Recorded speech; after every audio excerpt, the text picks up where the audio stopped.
Bonjour à tous, aujourd'hui samedi 25 octobre, j'espère que vous allez bien, que vous avez fait de très bonnes lectures ces dernières 2 semaines, vu que la semaine dernière j'ai pas fait de vidéo. Moi aujourd'hui je vais vous présenter un update lecture de 4 livres, les 4 dernières lectures que j'ai faites. On va y aller crescendo dans le sens qu'on va commencer par la moins bonne en allant vers le meilleur, disons. Et donc, sans plus attendre, bienvenue sur Bouquin d'étoiles, générique.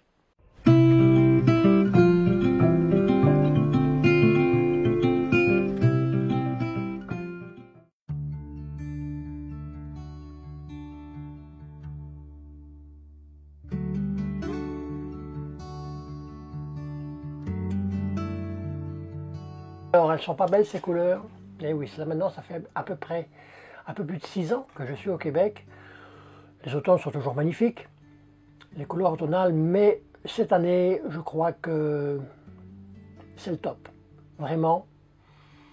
Pourtant, je veux dire, l'automne a pas mal commencé, mais c'était beaucoup plus terne.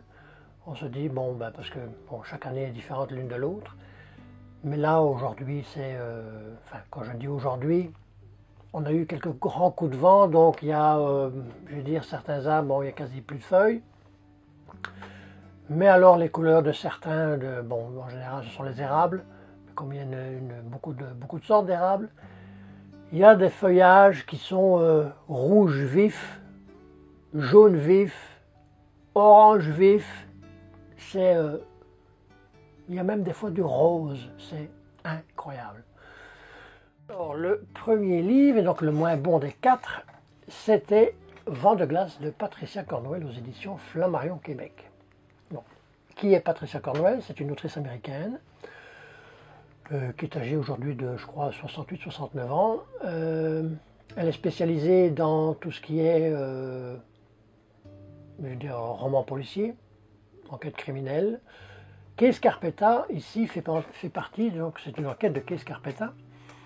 Patricia Cornwell en a, je crois, écrit 28 dans cette série. Case Carpetta, qui est une femme médecin légiste, donc elle fait les autopsies et tout ça, et donc les enquêtes en même temps. Et pour moi, ça laisse un peu à désirer. Tout ce qui est, je veux dire, autopsie, description d'autopsie et tout ça, on en prend pour son grade, hein, franchement, on peut le dire. C'est très réaliste, mais d'un point de vue général, sur l'enquête elle-même, je trouve que ça laisse un peu à désirer parce que c'est comme si les autopsies étaient vraiment écrites avec minutie et le reste, un peu bâclé. Bon, là j'y vais fort, là. C'est pas vraiment du bâclage, mais c'est ça, ça donne cette impression-là. Enfin, ça m'a donné cette impression-là. En même temps, je vais dire, concernant l'enquête sur le meurtrier,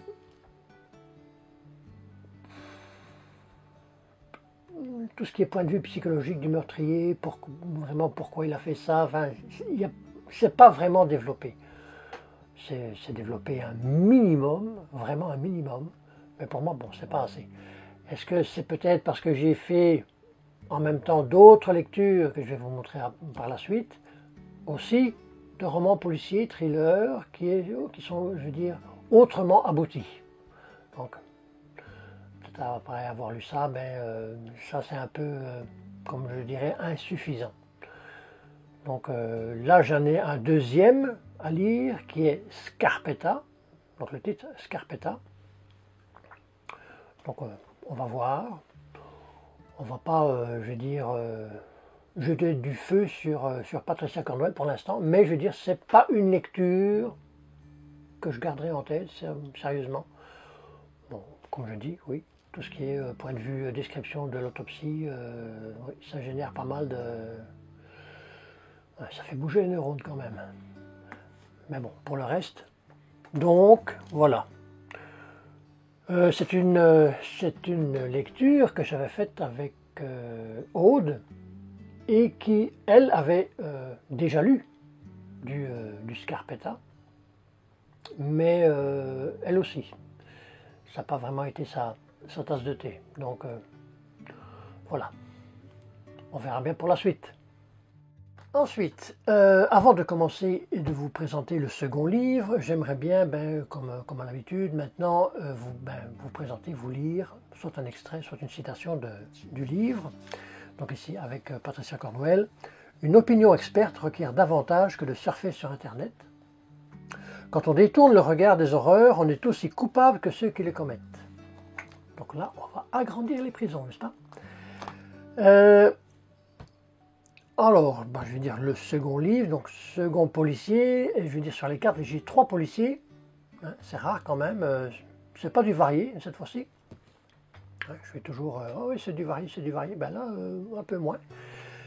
Ragnar Jonasson, L'île au secret, donc Ragnar Jonasson c'est un auteur islandais, j'avais déjà lu de lui Snjör, donc ça se passe en Islande. Je vais vous lire le 4e de page, il est court. Au large des côtes de l'Islande, l'île d'Elidey abrite la maison la plus isolée au monde. Sur cette terre de légende, véritable huis clos à ciel ouvert, l'inspectrice Hulda va devoir résoudre une mystérieuse disparition, quitte à faire ressurgir les fantômes du passé. Les événements se déroulent 15 ans avant la Dame de Reykjavik. Donc, il faut dire aussi que ce bouquin, c'est le 2e tome de la Dame de Reykjavik. J'ai pas lu encore le premier, mais bon, ce sont des romans qui sont interdépendants, donc voilà. Que dire d'autre? Eh bien, bizarrement, c'était une très bonne lecture, mais il n'y a pas grand-chose à en dire. Il y a une bonne psychologie, je vais dire, par rapport ici à Patricia Cornwell, il y a une bonne psychologie des personnages.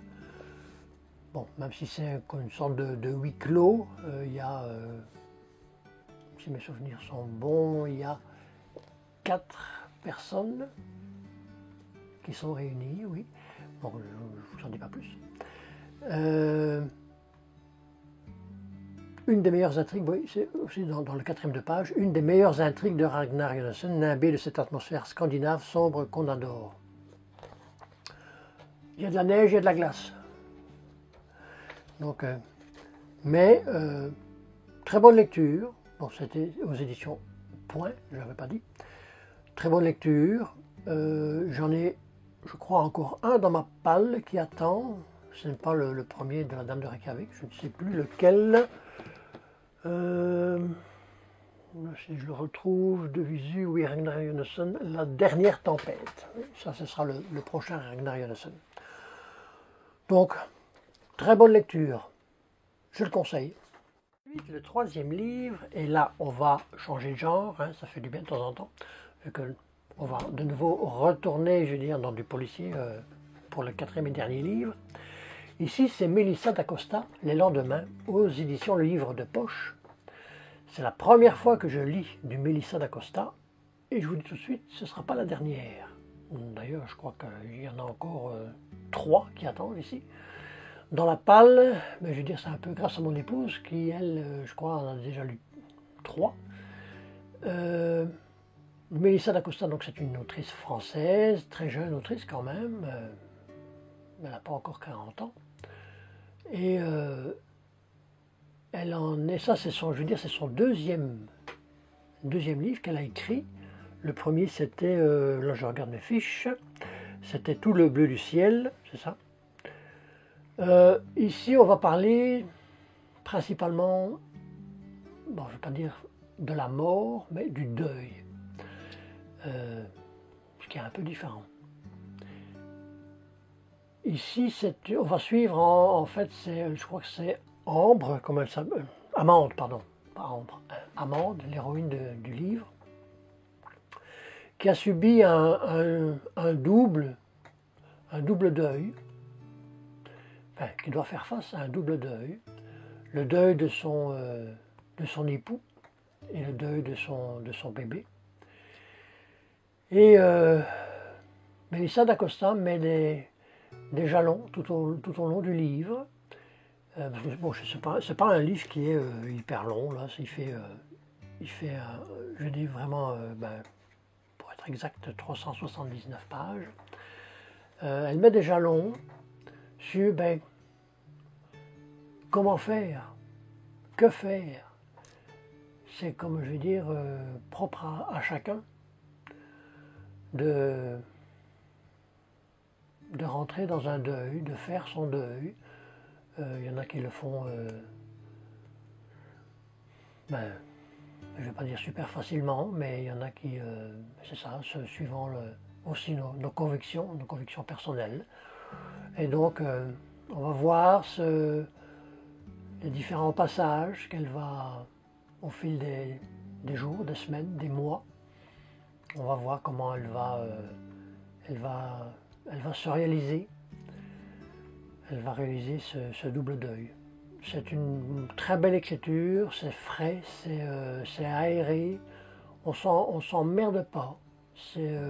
Pourtant il n'y a pas de l'action, c'est pas du policier thriller, non du tout, mais on ne s'ennuie pas, réellement on ne s'ennuie pas.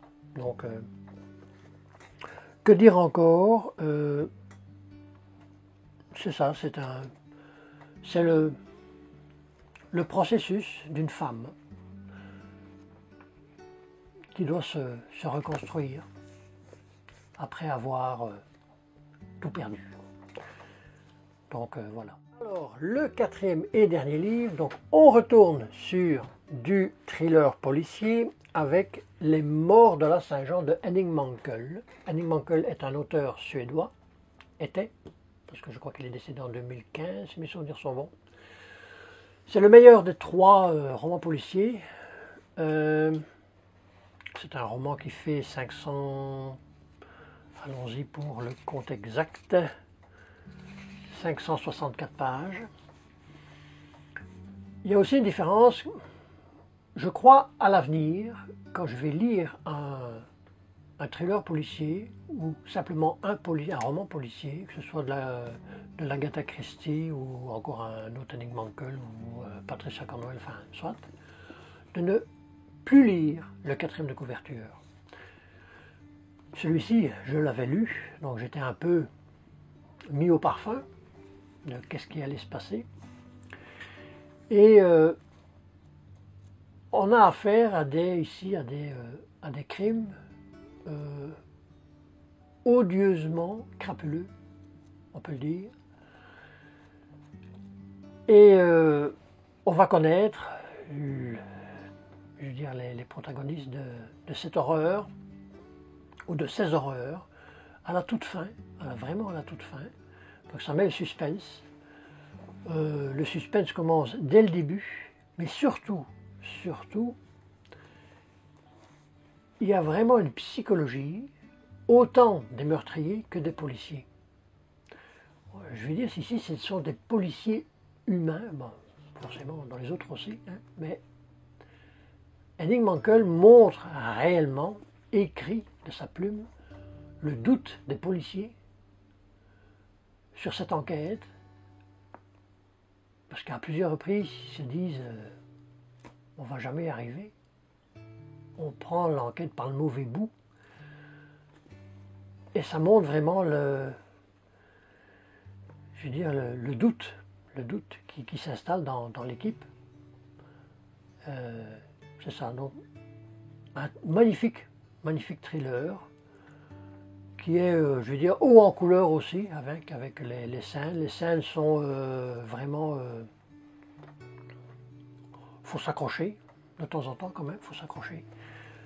Mais très bon livre, c'est pas un coup de cœur, donc aucun coup de cœur pour aujourd'hui, dans ces 4 lectures, mais très bonne lecture, et ce ne sera pas mon dernier. Là, j'en ai pas dans ma palle, mais ce ne sera pas mon dernier, c'est clair. Je préfère, je veux dire, la différence, c'est pas évident de faire des rapprochements avec des auteurs différents, des histoires différentes, mais je préfère, quand je lis un roman policier, un thriller, d'avoir quand même un minimum de psychologie. Bon, peut-être pas que de la psychologie non plus, mais ici c'est vraiment un panel qui est vraiment bien apprécié, vraiment bien apprécié dans cette lecture. Autant dans l'action, dans l'inaction, dans le questionnement. Voilà, donc Henning Mankell, Les Morts de la Saint-Jean. Donc maintenant, je vais vous lire de petits extraits. La religion et l'occultisme étaient désormais une marchandise parmi les autres. Il se souvenait du ton méprisant de son père parlant de la pêche aux âmes. Ces gens qui se laissaient appâter, j'arrive parfois à me relire quand même, qui se laissaient appâter et qui se tortillaient ensuite jusqu'à la mort dans les nasses des faux prophètes. Ensuite le deuxième. Rydberg avait employé précisément ces mots-là. Écarte tout ce qui est parasite, comme les pelures d'un oignon. Le lieu d'un crime garde toujours l'ombre, la trace, même fragmentaire, d'un enchaînement de faits. Ce sont ces traces que tu dois déceler. Cette citation résume le livre. Vraiment. Donc voilà. C'est tout pour vous aujourd'hui, pour ces 4 lectures que j'ai faites. La semaine prochaine, je crois qu'il y aura un book haul qui sera assez conséquent. Il y aura du neuf, il y aura de l'occasion, mais on se rattrape sur les quasi 4 mois que j'ai pas mis les pieds dans une librairie. On se rattrape doucement. Donc, en attendant, je vous souhaite, comme à l'habitude, de faire de magnifiques lectures et à la fois prochaine. Bye.